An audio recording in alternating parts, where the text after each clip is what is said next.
السلام عليكم، ازيكم بنات؟ عاملين ايه؟ يا رب تكونوا بخير. اهلا بيكم معايا في فيديو جديد. النهارده ان شاء الله الفيديو بتاعي هيكون مشتريات مشتريات كده اشتريتها لرمضان، يعني هنحتاجها في رمضان وكمان بعد رمضان. بس قبل ما ابتدي، لو مش مشتركه في القناه يا ريت تنوريني تشتركي وكمان فعلي الجرس عشان يوصلك كل الحاجات اللي بقدمها بعد كده. وما تنسيش لو عجبك الفيديو تدوسي عليه لايك. اول حاجه ابتدي ان انا احب ان انا ابتدي بيها الطواجن الحلوه دي. انا ليه جبت طواجن من الصغيره دي مش بتاعه الزبادي، دي اللي هي اكبر شويه. علشان خاطر في رمضان انا بعمل اكل يوم بيومه، يعني مش ببقي ومش بشيل يوم تاني. فطبعا لو حبيت مثلا اعمل مكرونه بشاميل او حاجه يبقى عملت الفرد واحد. ممكن اعمل في الطواجن دي كل واحد كده فرد، كل واحد طاجن، يعني مكرونه بشاميل مثلا ياكلوا خلاص. مش هنشيل صينيه بقى كبيره وتاني يوم وكده. وكمان مكرونه بشاميل اللي بتبقى حلوه في الطواجن. الطاجن الصغير ده كان الواحد ب4 جنيه، جبت منه 4. وجبت كمان الطواجن الكبيرة دي. ده حلو شبه الصينية كده، يعني قصير وكبير عريض. كان الراجل كان هيدوني ب30. انا ما بعرفش افاصل قوي، بس انا خدته منه ب20.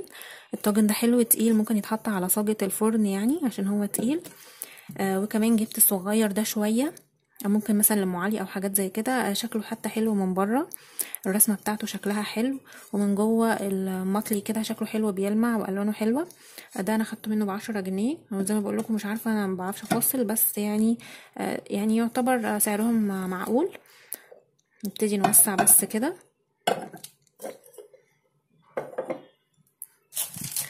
بعد كده جبت شويه حاجات من المنظفات، او يعني قسم المنظفات. انا دايما بحب اجيب جوانتي عشان لما اللي عندي يتقطع يبقى عندي واحد تاني ان استخدمه غسيل مواعين والتنظيف وكده. الجوانتي ده يعني شكله كده نوعه صيني. ده كان سعره 12 جنيه ونص. ودايما بجيب المقاس اللارج عشان ما يبقاش ضيق عليا. جبت كمان الحامل او الماسك السيليكون ده ب10 جنيه 75. ما كانش عندي خالص بصراحة، كنت محتاجة ان انا اجيب واحد. ده كده شكله. جبت اللون اللي هو الفوشيا ده، حلو لونه حلو. هو برضو على فكرة السيليكون بيوصل الحرارة شوية، لان هو ده اساسا طبعا مش النوع الاصلي، ده صيني. بس عشان كده جبت واحد بس كفاية يعني. جبت السلك ده، جبت منه كمية بقى عشان طبعا احنا داخلين على رمضان وبنحب ننضف المطبخ بتاعنا حلو كده على رمضان. فانا جبت السلك ده، جبت منه كتير اهو. دول كانوا 6 كده مع بعض، كانوا ب14 جنيه. وبعدين جبت كمان القوالب السيليكون دي.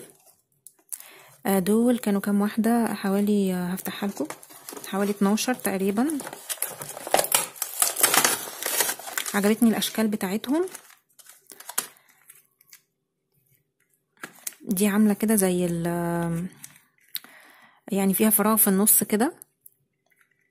ودي شبه شكل الوردة اهي، شكلها حلو قوي الوردة دي. ودي شكل مربع، يعني كل واحدة فيه منها 3. ودي شكل النجمة اهي.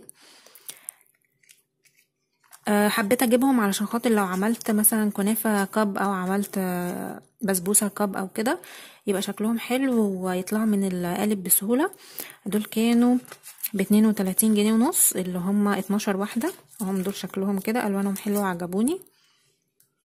جبت بعد كده المعالق السيليكون دي. انا بصراحه طلعتهم استخدمتهم وحبيت اتكلم عنهم. حلوين جدا جدا، احسن من انواع تانية كتير جبتها. ميزتهم ان هم منهم فيهم كده سيليكون، مش الجزء اللي هنا ده ما بيتكسرش، يعني مش بلاستيك او حاجه تانية فهيتكسر منك لما تستخدميه. ده كله كده على بعضه ماكسي سيليكون. الجزء اللي تحت ده ناشف شويه، والجزء اللي طري، الجزء اللي فوق ده طري طبعا من النص ناشف شويه. عجبني ان ده مشطوف كده، طبعا هيلم كل حاجة في الطبق. وده كمان برضو نفس الفكرة، من هنا ناشف ومن هنا فوق طري. وبرضو الفرشة شكلها حلو برضو عجبني، والواناتهم حلوة. دول كانوا ال3 مع بعض ب49 جنيه، او يعني ب50 جنيه. دول كده شكلهم. جبت كمان المفرش ده مفرش بلاستيك. عجبني ان هو منه لونين، وشه لونه سيلفر وظهره لونه ابيض، زي اللي انا فرشاه قدامي هنا كده. بس ده شكل، ده رسمه وده رسمه تانية. بس ده كده شكله يعني عجبني، وتقيل، خامته حلوه وتقيله. انا جايبه بصراحه منه 3، واحد بستخدمه كده مع التصوير، وواحد تاني لسه مش عارفه هستخدمه في ايه، وواحد تاني حاطه عليه يعني الحاجات، العلب بتاعه الشاي والسكر والكلام ده. الواحد منهم كان ب10 جنيه. عجبني خامته ولونه وان هو يستخدم على الوشين. جبت منه ده، جبت منه 3. كمان بقى بالنسبه للمفارش جبت المفرش ده مفرش خياميه بلاستيك، مش قماش. انا كان عندي السنه اللي فاتت المفرش القماش، انما السنه دي جبت المفرش البلاستيك علشان خاطر نفرشه على السفره. وكمان هعمل منه زينه، هاخد منه جزء كده اوريكم شكله. جبت رسمه مختلفه بقى عن اللي كانت عندي قبل كده.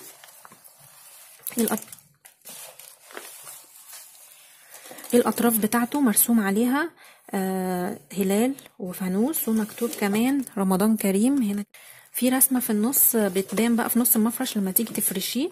دي كده شكلها، دي كده نص شكلها يعني. كان المتر من المفرش البلاستيك ده ب30 جنيه. هو خامته حلوه ومن ورا مكسي كده او متبطن، ومن قدام طبعا مشمع، نقدر نحطه على السفره ونمسحه وننضفه. وممكن كمان تفرشيه في المطبخ يعني على الرخامه كنوع من انواع التجديد. بس احنا داخلين كده على رمضان يعني بنحب نعمل جو كده نحس برمضان. زي ما قلت لكم كده المتر كان ب30، انا جبت منه 2 متر كفايه قوي. جبت كمان الفوطه دي.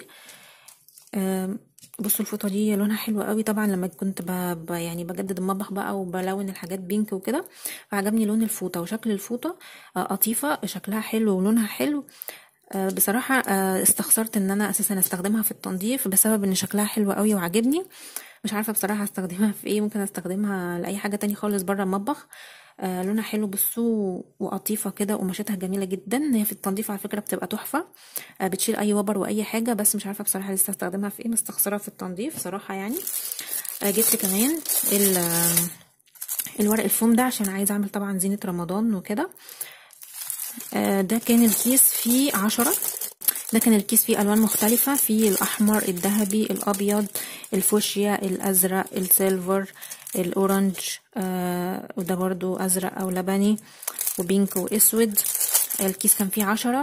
هي الواحدة اصلا بتتباع بره ب3 او 3.5 يعني على حسب. هو الكيس بقى كله خدته ب25 جنيه كده. هو ده هنعمل ان شاء الله بيه حاجات رمضان. وجبت بعد كده منظمات التلاجة دي. ممكن نستخدمها في التلاجة وممكن كمان بره التلاجة ننظم فيها الحاجات بتاعتنا يعني في المطبخ. جبت بصوا 4. جبت اللونين دول، واحد فوشيا وواحد اصفر او اللي هو الفسفوري ده، والتاني فوشيا وواحد اصفر، بحيث يبقى شكلهم او لونهم شكلهم كده حلو. ده كان الواحد منه ب10 جنيه. جبت 4. واخر حاجة جبتها معايا هي الفلاتر بتاعة او الشمع يعني بتاع الفلتر بتاع اللي هو تانك ده. بصوا العلبة بيبقى فيها 4، هي تكفي 6 شهور. طبعا اساسا دي لوحدها بتقعد 6 شهور، اللي هي مش اللي لونها ابيض، اللي هي لونها ازرق، واللي لونها اخضر دي برضو بتقعد 6 شهور. وبيدينا معاها شمعتين اللي هم لونهم ابيض دول، اللي بتتحط في الجزء الشفاف من الفلتر نفسه. الواحدة من دي بتقعد 3 شهور، فعشان كده فالمفروض يتغيري كل 3 شهور وكل 3 شهور. فكل العلبة دي بتقعد معاكي 6 شهور. ده كده بيبقى عرض على بعضه في العلبة. ال4 دول كده كانوا ب100 جنيه.